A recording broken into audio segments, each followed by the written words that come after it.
Ya, Assalamualaikum warahmatullahi wabarakatuh. Salam sejahtera untuk kita semua.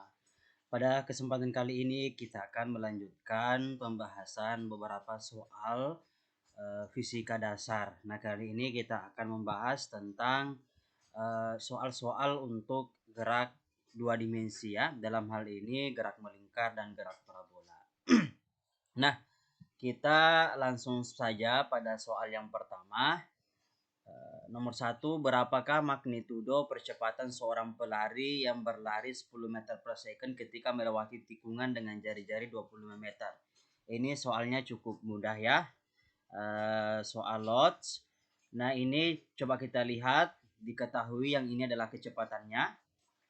Kemudian melewati tikungan dengan jari-jari 25 meter. Jari-jari 25 meter berarti kita menganggap bahwa berbentuk lingkaran ya. Berbentuk lingkaran karena jari-jarinya 25 meter. Nah, kita menganggap bahwa kecepatannya itu konstan. Berarti kita dapat menemukan percepatannya dengan menggunakan percepatan sentripetal ya. Atau A sama dengan V kuadrat per R. Nah, V-nya itu adalah 10 pangkat 2, R-nya itu adalah 25. Nah, berarti 100 per 25 jawabannya adalah 4 meter per second. Cukup mudah ya. Nah, kemudian kita lanjut ke soal berikutnya. Sebuah roda mula-mula dalam keadaan diam pada T sama dengan 0, kemudian berotasi dengan percepatan alfa 1, percepatan sudut maksudnya ya, percepatan alfa 1 radian per second kuadrat hingga sampai T sama dengan 20 detik. Dilanjutkan dengan percepatan alfa 2 radian per second kuadrat hingga berhenti pada T 270 detik. Dalam 20 detik pertama, roda tersebut mengalami rotasi 10 putaran penuh. Nah, tentukan nilai alfa 1 dan nilai kecepatan sudut pada T sama dengan 20 detik. Kemudian B, tentukan nilai alfa 2 dan jumlah putaran dari T sama dengan 20 detik hingga T sama dengan 70 detik. Dan yang ketiga, jika jari-jari roda adalah 2 meter, tentukanlah percepatan tangensial dan percepatan sentripetal dari bagian roda yang paling luar saat T sama dengan 25 detik. Nah, kira-kira seperti ini ya. Jadi dari awal, dari keadaan diam hingga 20 detik, percepatannya adalah alfa 1.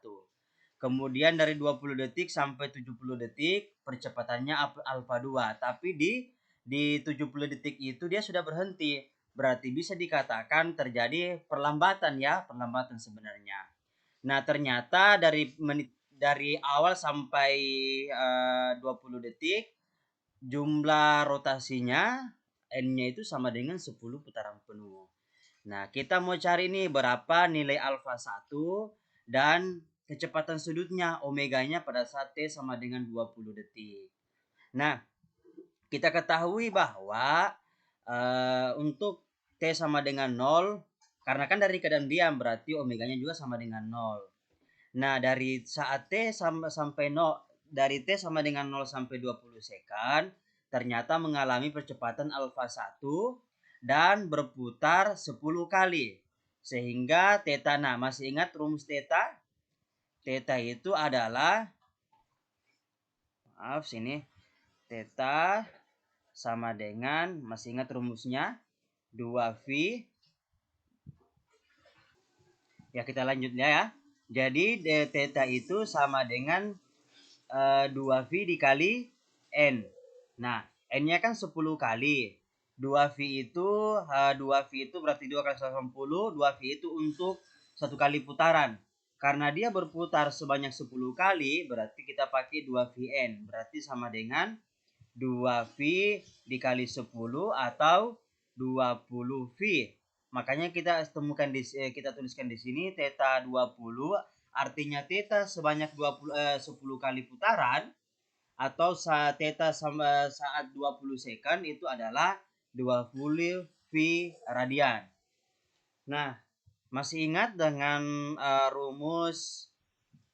Jadi rumus percepatan ini, percepatan sudut itu sebenarnya sama dengan GLBB ya. Jadi GMBB dan GLBB itu sebenarnya sama. Sama persamaannya, bentuknya sama. Nah, coba kita lihat, masih ingat rumus yang mengatakan bahwa Theta akhir dikurang theta awal sama dengan omega T tambah 1/2 alfa 1 T kuadrat. Ya, dimana theta akhirnya itu kan 20 V radian. Theta 20 theta saat 20 second adalah 20 V yang ini.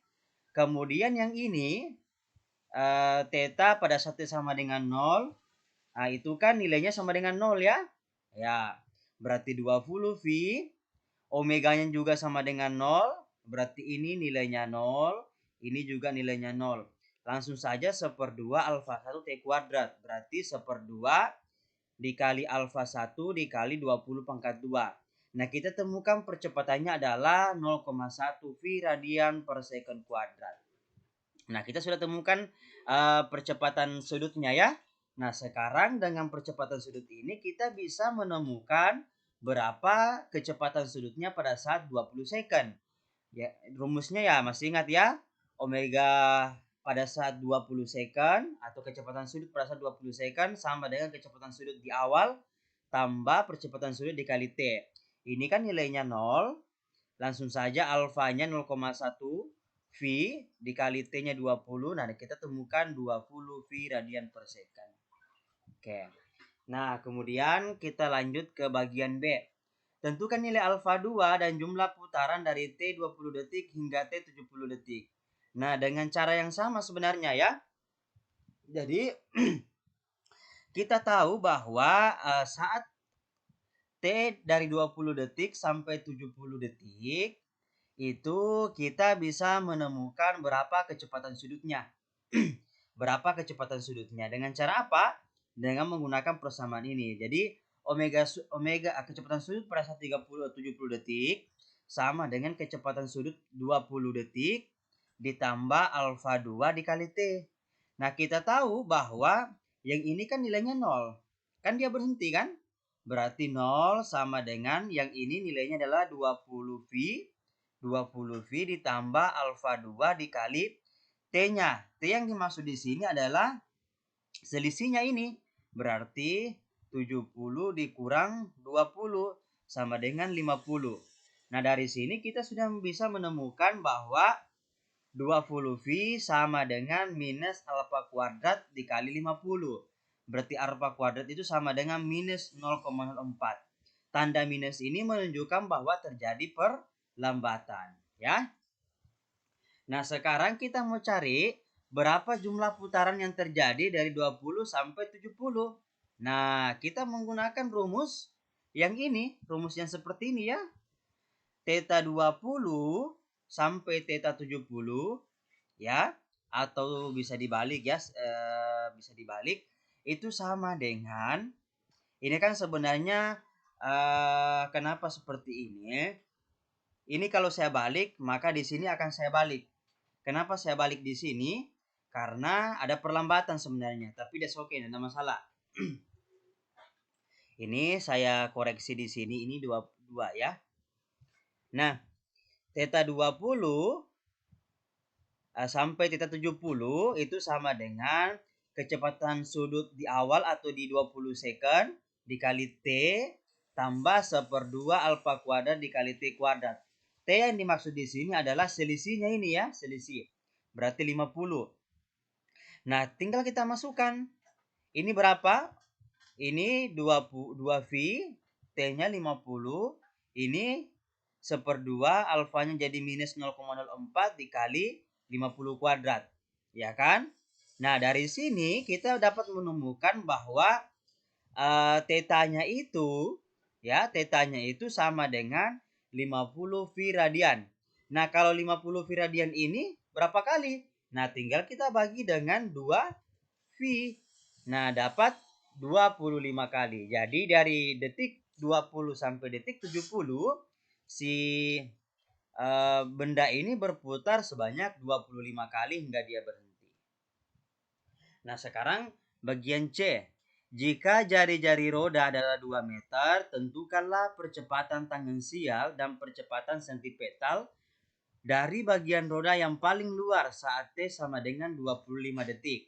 Nah, kita mau cari nih berapa percepatan tangensial dan percepatan sentipetalnya. Nah, masih ingat dengan rumus percepatan tangensial? Nah, gunakan persamaan. Nah, coba kita lihat ya. Saat T 25 detik. Saat T 25 detik itu berarti berada di rentang 20 sampai 70. Berarti kalau begitu kita pakai percepatan sudut alfa 2. Nah, makanya di sini kalau teman-teman masih ingat rumus percepatan tangensial sama dengan alfa kuadrat dikali R. Alfa kuadrat, bukan alfa kuadrat, alfa 2 ya. Alfa 2 dikali R. Kita pakai alfa 2 karena merefer ke sini. T-nya sama dengan 25 second. Langsung kita pakai minus 0,04 V dikali 2. Jawabannya adalah minus 0,08 V meter per second kuadrat. Nah, sekarang kita mau cari berapa percepatan sentripetalnya. Percepatan sentripetal pada saat 25 second.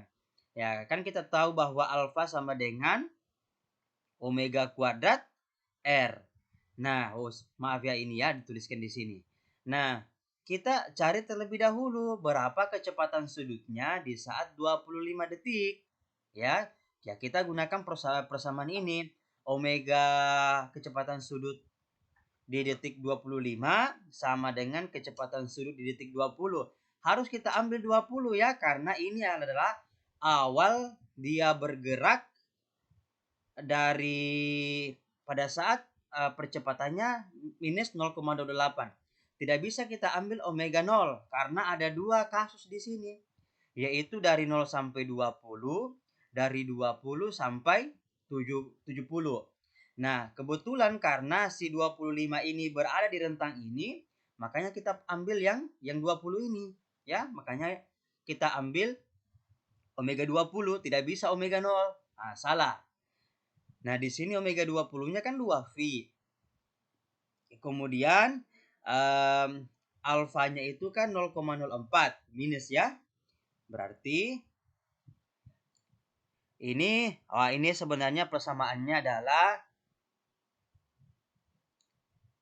kalau diselesaikan, nah ini 0,05 0,04 dikali 5. Kemudian ini jawabannya 0,02 ya. Di sini sebenarnya tambah ya. Di sini tambah. Ini jawabannya adalah 0,02, berarti 2V dikurang 0,02 itu jawabannya adalah 1,8 V radian per second. Nah, inilah yang akan kita gunakan untuk menemukan berapa percepatan sentripetalnya, yaitu omega atau kecepatan sudut pada saat detik ke-25 pangkat 2 dikali R. Tinggal kita masukkan 1,8 V kuadrat dikali 2 dapat 6,28 V kuadrat meter per second kuadrat. Oke. Nah, sekarang kita lanjut di nomor 3. Ini adalah soal gerak parabola. Dari titik awal atau 0,0, sebuah bola dengan laju awal V0 dan sudut kemiringan awal θ 0 terhadap sumbu horizontal, sehingga lintasan bola berupa parabola. Data Vy atau komponen kecepatan bola dalam arah sumbu vertikal Y sebagai fungsi dari posisi horizontal X diperlihatkan pada grafik. Dari grafik, tentukan besarnya komponen kecepatan awal V0Y dan V0X. Tentukan sudut kemiringan kecepatan awal θ 0 dan kemudian tentukan koordinat titik tertinggi pada lintasan bola. Nah, coba kita lihat. Dari grafik ini itu, nah ini kelemahan kita, banyak sekali mahasiswa dan siswa yang tidak bisa membaca grafik, tidak bisa membaca grafiknya. Ya, jadi sumbu X ini adalah posisinya ya, berarti X-nya. Sedangkan yang sumbu Y ini adalah VY-nya. Nah, coba kita lihat di 0,0 kecepatan di sumbu Y-nya itu adalah sekitar 5. Kemudian ketika mencapai 5 meter itu turun menjadi 2 lebih. Kemudian pada saat 10 meter akhirnya kecepatannya 0. Kemudian turun lagi kecepatannya bertambah menjadi di atas 2, kemudian tapi dia di ke bawah ya, tanda minus. Kemudian bertambah lagi di atas ya sekitar 5. Nah, dari grafik ini saja sudah kita tentukan bahwa grafik ini bentuknya adalah parabola. Jadi dia naik dulu di atas, berhenti di X sama dengan 10, baru kemudian dia lanjut. Nah, kalau begitu kita gambarkan grafiknya seperti ini. Nah, ini kan tetanya. Jadi ini X-nya, ini sumbu Y-nya, yang ke bawah itu adalah gravitasi. Coba kita lihat. Di X-nya sama dengan 10, kecepatannya 0. Ini kan kecepatan 0, berarti sudah jelas di sini adalah 10. Ya, X-nya sama dengan 10. Nah, sekarang coba kita lihat. Di sini ya, VY-nya, kecepatan bola dalam arah sumbu vertikal, itu 5 ya. Dari grafik dapat diketahui bahwa V0 Y terjadi ketika X sama dengan 0 atau V0 Y-nya sama dengan 5. Nah, untuk mencari V0 X-nya diperlukan sedikit analisa pada grafik yang diberikan di soal. Dari grafik dapat dilihat bahwa VY bernilai 0 ketika 10 meter. Sehingga posisi X sama dengan 0, sehingga posisi X sama dengan 10 adalah posisi puncak parabola. Nah, gampang kan? Nah, kan kita tahu bahwa di EG di sumbu X itu kan yang terjadi adalah GLB. Berarti langsung saja delta X-nya itu adalah V0 X-nya dikali delta T. Ya, V0 X-nya adalah V0 cos theta, delta T-nya. Sedangkan coba lihat di mana Vx-nya itu kan V0 X ya. X itu sama dengan V0 X atau V0 cos theta. Nah, itu yang pertama.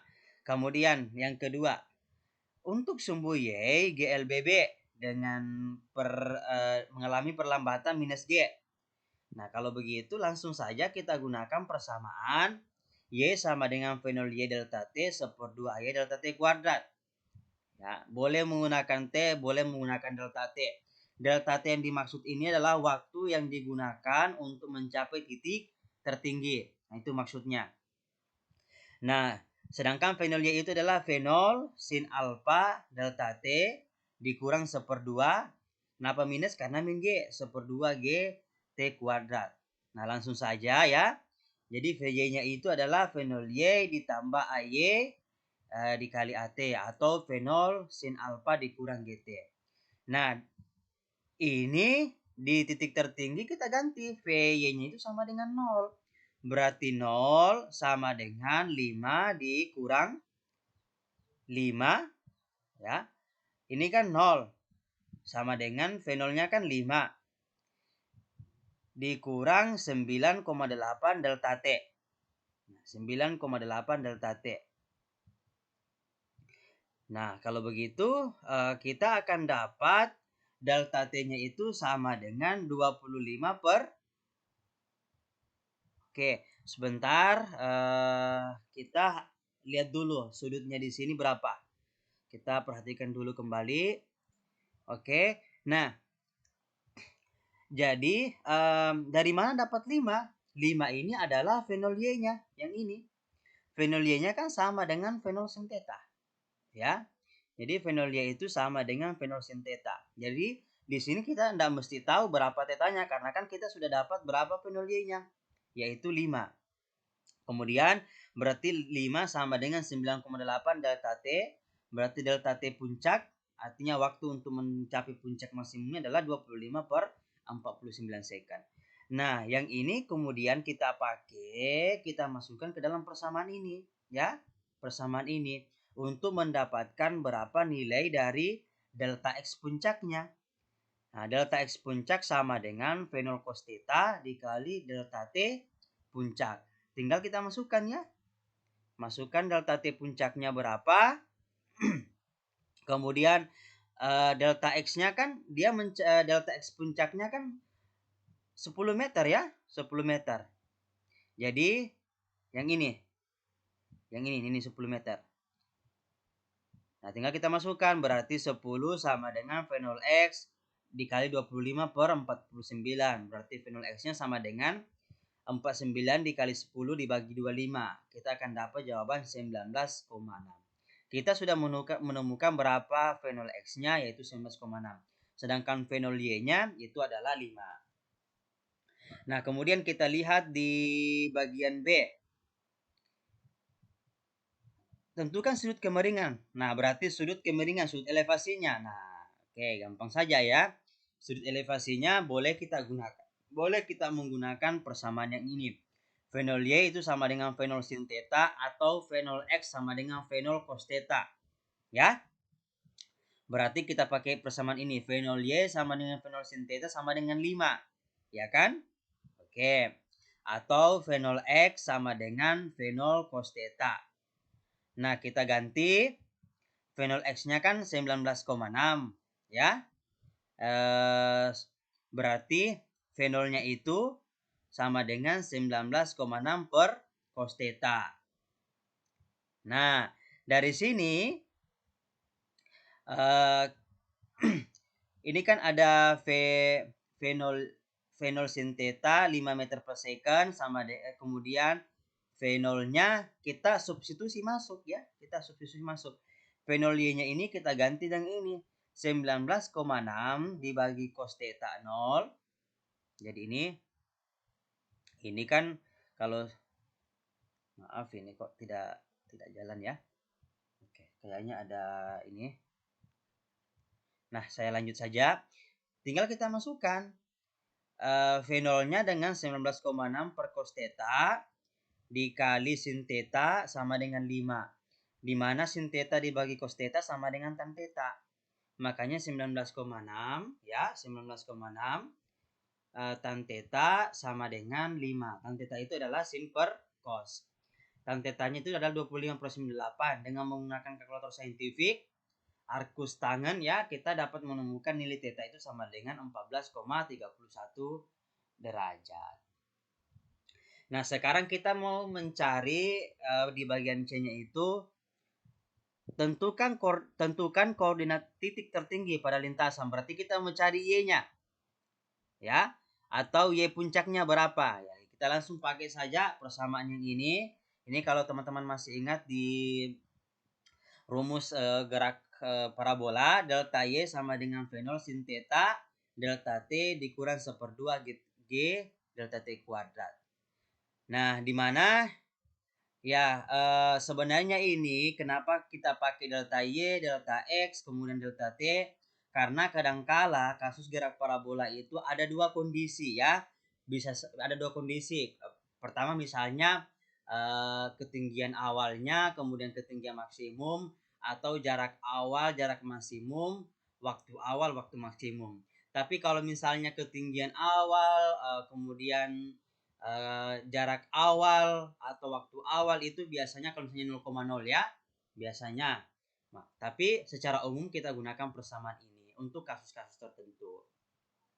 Nah, jadi Y puncak dikurang ketinggian awal sama dengan V0 Y delta T puncak dikurang 1/2 G delta T kuadrat puncaknya. Ini kan 0 nilainya ya karena kita ambil 0,0. Ini tadi yang saya sebutkan bahwa penggunaan ini karena kadangkala ada titik asal yang bukan 0,0, makanya kita pakai persamaan yang ini.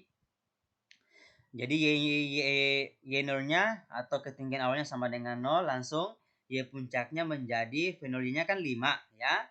Kemudian delta T puncaknya itu ada 25/49 dikurang 1/2 9,8 delta T kuadratnya berarti 25/49 kuadrat. Nah, ini kalau teman-teman selesaikan akan menemukan jawaban 125/98. Nah, ini kalau dibagi dapat 1,2755. Nah, untuk lebih pastinya mohon teman-teman lakukan perhitungan ulang ya. Siapa tahu saya ada kesalahan perhitungan, itu mohon dicek kembali. Nah, itulah 3 nomor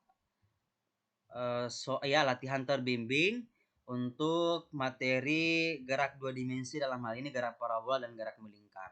Nah, kita akan terus memperbanyak soal-soal agar teman-teman sekalian dapat berlatih lebih banyak ya, berlatih sehingga pemahamannya terhadap materi atau konsep-konsep soal-soal itu bisa ditingkatkan. Nah, sebagai latihan mandiri, saya sudah menyiapkan beberapa soal. Ini silahkan di screenshot, kemudian mungkin teman-teman bisa mengerjakannya. Kemudian silahkan sampaikan jawabannya di kolom komentar supaya kita bisa belajar bersama-sama. Ini nomor pertama, kemudian kita lanjut di nomor kedua.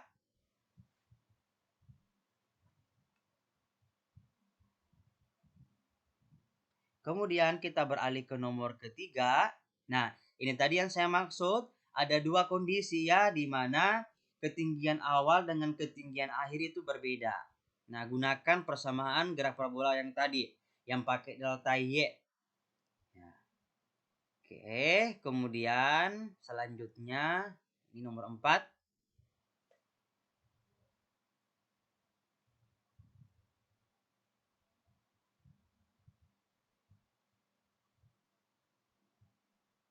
Dan kita beralih ke nomor 5.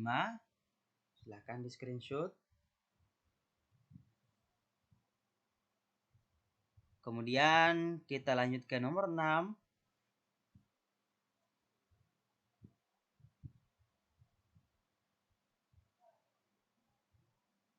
Dan selanjutnya, selesai. Nah, demikianlah beberapa pembahasan soal-soal dari kami. Terima kasih banyak atas perhatiannya. Mohon maaf jika ada kekurangan dalam menjelaskan. Silahkan tuliskan komentar. Jika misalnya teman-teman menemukan kesalahan dari kami, silahkan dikoreksi ya. Nah, jika teman-teman suka dengan informasi dari konten kami, silahkan klik tombol like dan bagikan ke media sosial teman-teman lainnya. Dan jika tidak ingin ketinggalan update video selanjutnya dari kami, silahkan klik tombol subscribe dan nyalakan lonceng notifikasinya. Terima kasih. Wassalamualaikum warahmatullahi wabarakatuh dan sampai jumpa di episode selanjutnya.